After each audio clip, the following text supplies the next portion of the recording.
Ladies and gentlemen, I have a guy here who lives in a statist society. He can't conceive of anything other than statism. He doesn't believe anything besides statism exists anywhere in the world.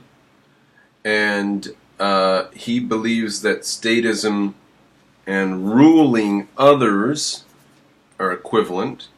And he has a word in his mind which he can't define. He knows it in his bones. And that's why I say he's in a statist society. He can't conceive of anything but a statist society. And this word really is at the core of his thoughts, and he uses it reflexively and instinctively. And so we're at 1440 in this video, a video response to Brandon Cropper, Nations of Sanity. The word is rule. Okay? Watch this. Okay, the peace agreement is essentially serving as kind of like a constitution. I mean, that's basically setting the rules for which we play. Just like Ignore that use of the word rules. America has a constitution that dictates how government can act. The peace agreement will serve like a constitution that dictates how everybody can act, including government. Although, and I need to speak to Brandon about how he defines government, because I define government as a ruling entity. And there's the issue, a ruling entity. The government is the ruling entity. Now, I define government, for the record, Matthew, I define government as the police, the courts, and the military. If it steps outside those bounds, then it is a government run amok. It is a government that is unconstitutional. It is a government that is violating rights. So they can have the police, they can have courts, and they can have the military. Now, why do I allow them those three things? And only those three things. Why?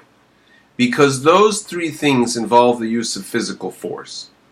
And I don't want anybody using physical force for profit, right? That would be insane. See who can make most profit off of physical force? I don't want that. That's called slavery.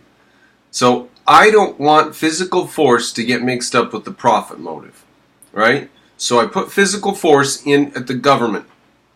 And I tell the government, you're not allowed to make money anywhere. You have to subsist off of the money we give you. We make money. We produce stuff. The government serves us. The government does what we tell it to. Okay, that's how I define government. Now, sometimes the government does things it shouldn't, and it gets too big. And look at the United States of America right now. Like 23, 27, 29 states have legalized pot. So the laws go one way and they go the other. Not everything's perfect. But the government, and I would have a constitutional amendment which would stop the government from doing that kind of nonsense. You couldn't make it illegal to put chemicals in a person to put chemicals in their own body. Okay, but that's a side issue. So the government is those things which require the use of physical force. The police, for physical force inside our borders. The military, for physical force outside our borders. And the law courts, to enforce physical force, to tell the police what to do and when to do it. Because the police don't really have brains without the courts. That's my definition of the government. Now, the people who run the government are voted into office and then are voted out. And while they're there, they are restricted in what they do by a written document we call the Constitution. Now, you live in Britain, and you guys are screwed, and that's why I said at the very beginning of this video that you are a statist, you've grown up in statism, you don't know that anything else has existed, they probably haven't even explained the Constitution of the United States to you, you've probably never read it, and so you are like a child who hasn't learned to read yet, trying to think about legal principles. And you don't realize there's this thing called the alphabet out there. You've got to go learn the alphabet before you can learn to read. This is where you start. Now, your first step is going to be to read the Constitution of the United States and think about why that document wouldn't be utterly perfect for your project. Go through with a red pen and cross out the bits you don't like. Find in there, Matthew, go find in the Constitution of the United States where somebody rules over somebody. Because that's what you're so worried about. Can't rule over others. Don't rule over others. Now, why are you so worried about that? It's because you're queen and the garbage with your monarchy? Is that what you're up about? Under that definition, government would be illegal under the non-aggression principle. But you can still have something like a government that doesn't actually violate. All right. He says under that definition, government would be illegal. Under the definition of a government rules over other people. But that's not a definition, Matthew. You're just using the word rule. Now you need to define the word rule. Okay, his whole thing is the word rule. We'll listen to his spiel. Where are the courts? What's your document to back it up? Where's your Constitution? Okay, the peace agreement is essentially serving as kind of like a constitution. I mean, that's basically setting the rules for which we play. Just like America has a constitution that dictates how government can act, the peace agreement will serve like a constitution that dictates how everybody can act. Now, the Constitution doesn't dictate how everybody can act, because that would be insane utopianism. Okay? We, in a sense, do dictate how everybody cannot act. You cannot infringe other people's right to this, that, or the other. Other than that, you can jump off a bridge, take drugs, except for certain drugs, which shouldn't be illegal. So you fundamentally misunderstand the enterprise in the United States. And my advice to you, Matthew, is get a copy of the Constitution if it's not censored in your country. I doubt you can get a copy. But if you can, look it up on the internet. It's probably censored. You probably can't get to it on the internet. See if you can get to my videos. I have videos where I went through the Constitution and said, these bits here are not sufficient. And I rewrote them. So you can not only get from me the Constitution of the United States, but you can get an improved version, Matthew. So go look up just search my channel for Constitution, alright? Start there. This is your homework. Because this garbage, including government, although, and I need to speak to Brandon about how he defines government, because I define government as a ruling entity. And what does it mean to rule? You haven't defined government. You just think of government as someone ruling over somebody. But you haven't defined it. Now you need to define what it means to rule over somebody. What does that mean? Does that mean to have power over them? To order them about? Is that your thinking on this is so unclear. You think a definition, you think you can define something by just using some other vague word that you haven't defined. Under that definition, government would be illegal under the non-aggression principle. Right, because the non-aggression principle says that you can't rule over others. Now, if it really says that, that's the dumbest thing I've heard today. You can still have something like a government that doesn't actually violate the non-aggression principle, something that just enforces the non-aggression principle and protects people's rights and serves them in whatever other ways.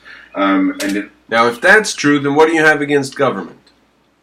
I just want a government that uses the police, the courts, and the military to protect our rights. And if you want to know more details, go look at the Constitution of the United States, and if you want to know still more, go look at my version. Case.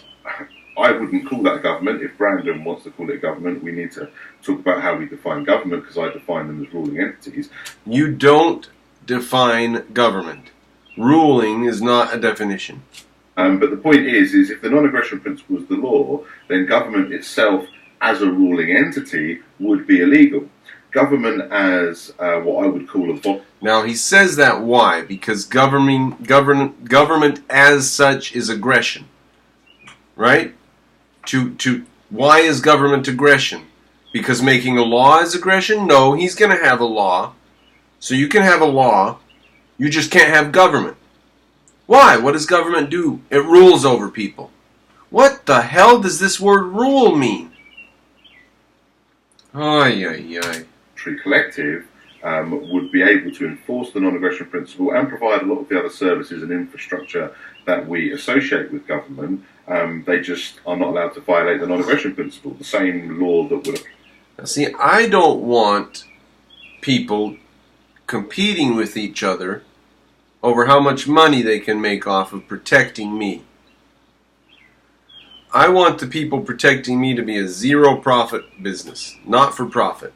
The people that have the guns, I want them to be a not-for-profit. Everybody else who's not allowed to use guns, they can do whatever the flip they want. But the people who are using guns, I don't want them making a profit. Can you get that idea into your head, Matthew? Can you get that idea? Let's have a group of people that use guns only if somebody else starts trouble. Other than that, they just walk around politely, right? Go to the donut shop. They don't do anything unless somebody breaks a law. Nobody else has guns except, they have them at home. They can carry them. People have them on their person. But, nobody else has the authority to just pull out and use guns unless they're if you're in the United States of America. But, so that's just an interesting point I keep running into, don't I? They say, the government, use of force, government preempts the use of force, blah, blah, blah. No. We have guns. We have knives. We are the arbiter of the use of force. The individual is. The government's just the person we call, in certain defined situations, defined by the law. To us, this constitution, although I can say it's a peace agreement, but it would kind of serve similar to a constitution. It's basically, a piece of paper that's basically declaring. So he's going to have laws. He's going to have a constitution. He's going to enforce the laws, but he's not going to have a government. Why is this not called the government? Because nobody's ruling over anybody. We don't have rulers in the United States, unless you think the far left and the deep state is our ruler. That's very possible. What the law is, what the rules are. So, but yeah, that's basically what I'm talking about. The non-aggression principle will be established as law through this peace agreement, and that would serve kind of like a constitution.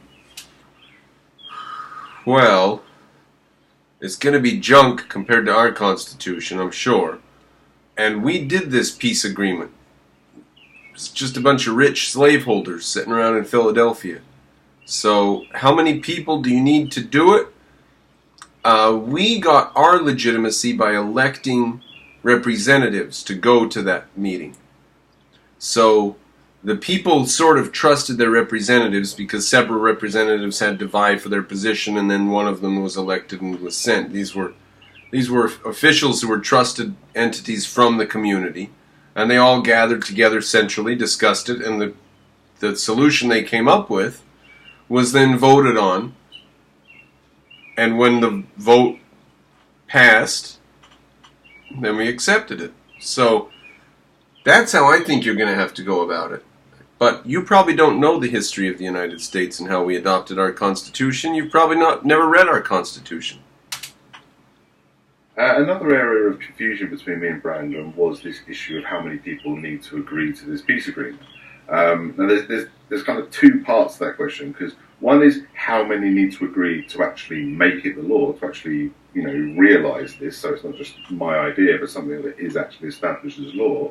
Now it's important to point out that once we made the Constitution, it was law. It's kind of like locking yourself in a cage, in a way.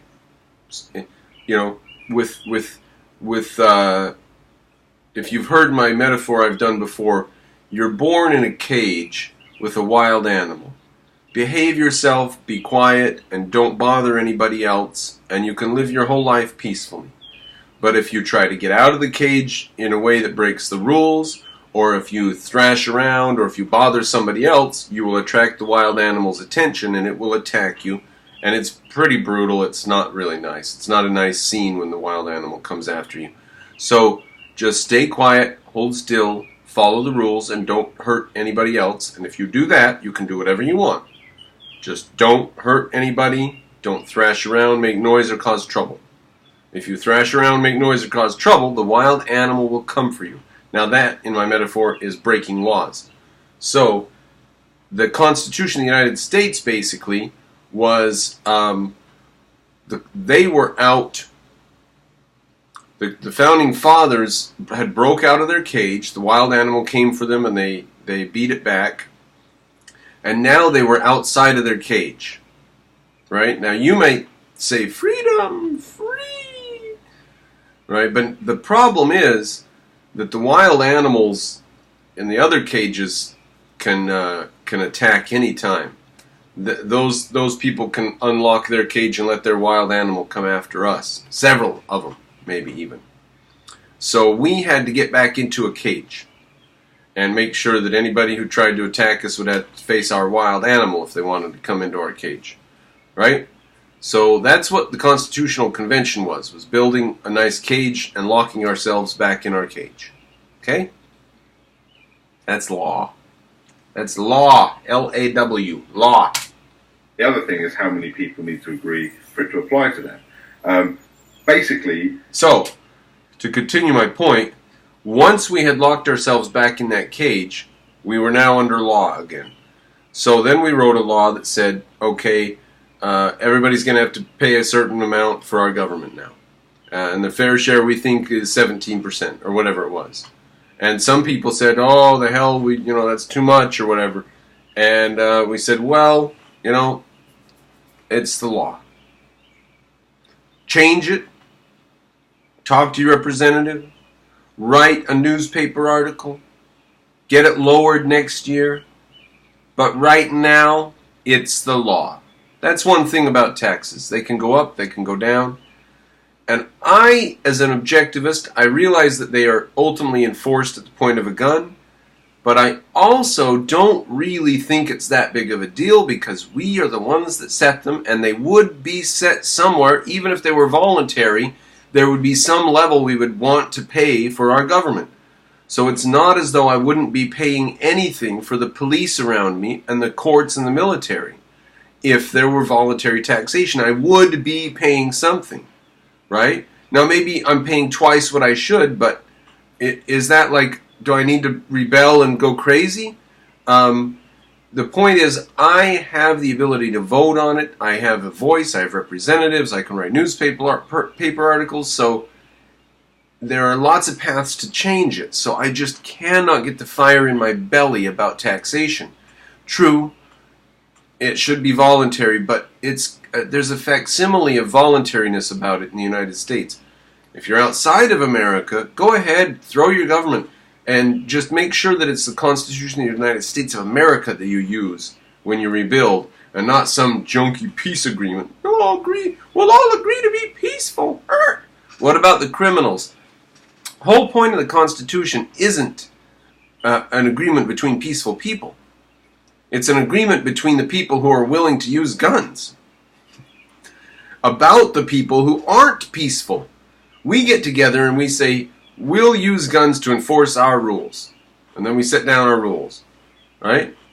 Now, that was elected officials who did that. And then the populace goes, okay, the rules have been set. And then they can go look at the rules. And if they don't like them, argue about it and change them. If they break them, bam, here comes George Washington. The Whiskey Rebellion is done. When the non-aggression principle is established as law, it will apply to everybody, not just the people that agreed to this peace agreement, but it would apply to everybody. So there's really no difference. He's going to enforce his law too. One of the things he's going to have is voluntary taxation, which is fine. I'll have voluntary taxation. But we will need a certain amount of people to agree to actually establish it as law. So we did that with a very small room full of men through elected representatives, through freedom of speech, because those people were allowed to speak in their community about the issues. There wasn't, systemic censorship of some kind.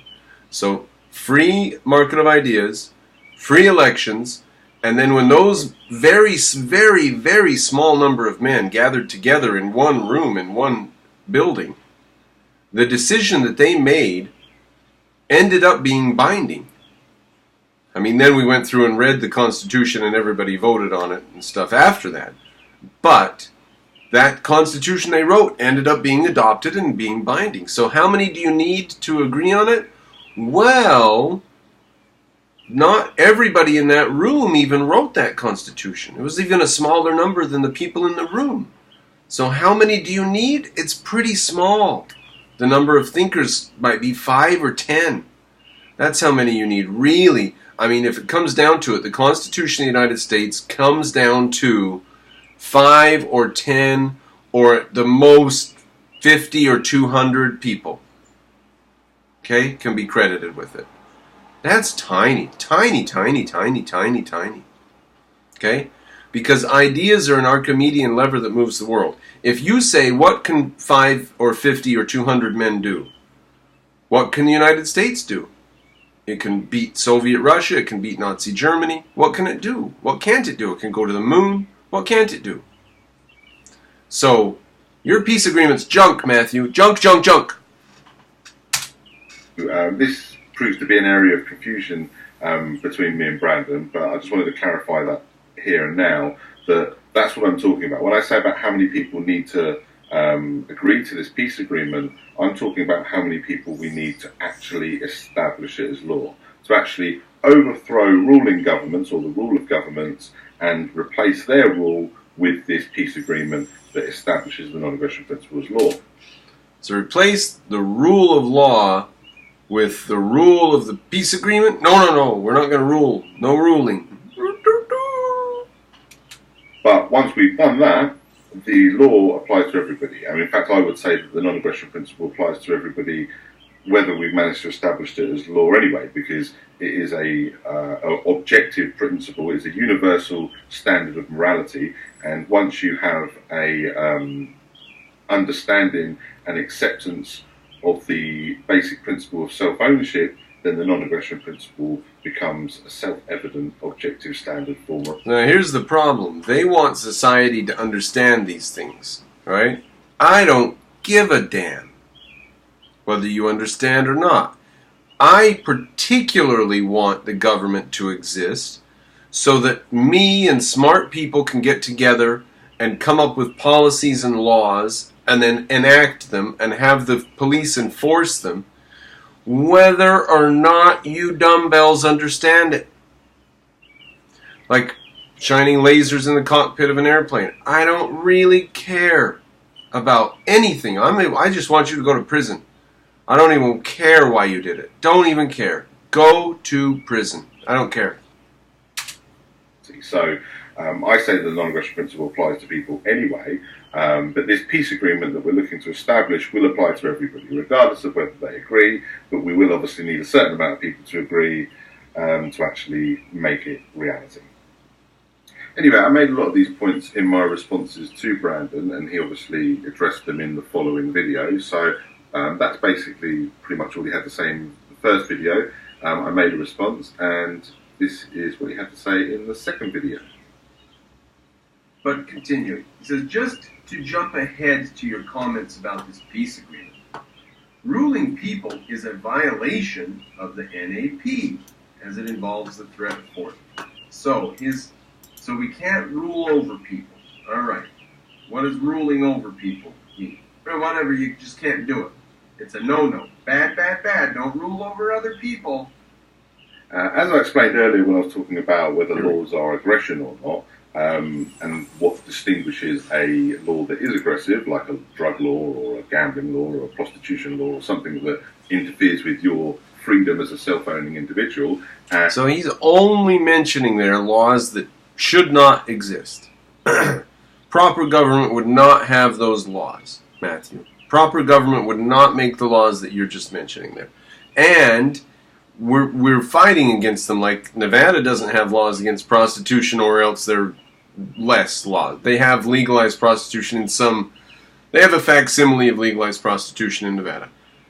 Drugs are being legalized across the United States. Different drugs, some drugs. Vaping is being made illegal in San Francisco or something stupid like that. So things go both ways. Laws that are not aggression, like laws against rape, murder, and theft, because they're just acts of defence and ways of protecting rights, rather than violating rights. And now, what's wrong with having police enforce those laws, as long as the police are voluntarily funded? There, that's my question. You can't answer that because you just are so afraid that somebody would rule over somebody, your mind blows up. This is what ruling is about. This is how you define ruling as well.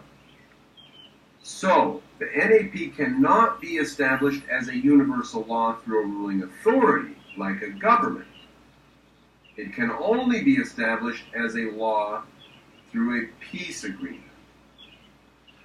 He said, the reason that he's upset about that is because he doesn't know, he has this idea of ruling over others, and he just doesn't want someone to rule over others.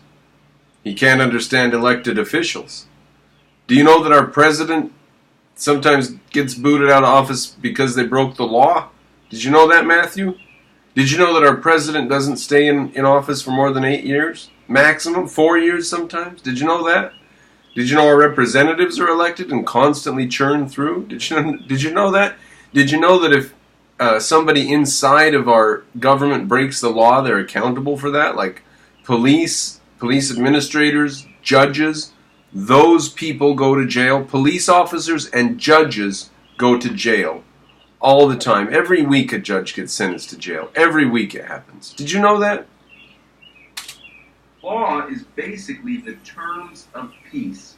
Well, what the hell are terms of peace? What is peace? Peace is what happens when nobody's fighting. What does that mean? That's a stupid sentence. That's the stupidest sentence I've ever heard in my life. Law is basically the terms of peace. That is officially the stupidest sentence I have ever heard.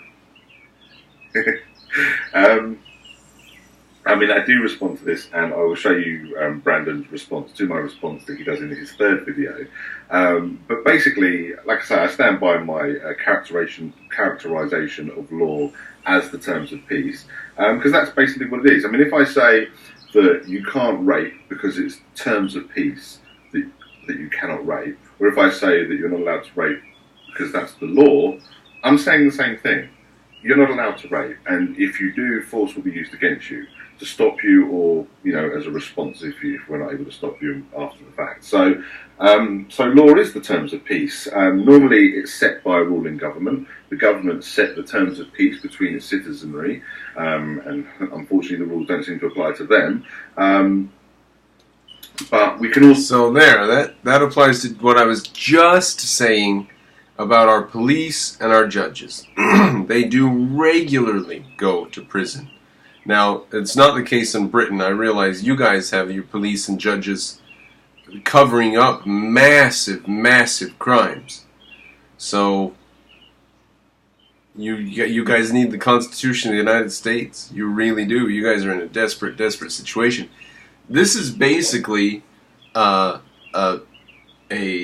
desperate, desperate plea for the universe to make sense from a guy who's trapped in a nation not unlike Nazi Germany, that's disintegrating and is looking to a future that looks extremely bloody and grim.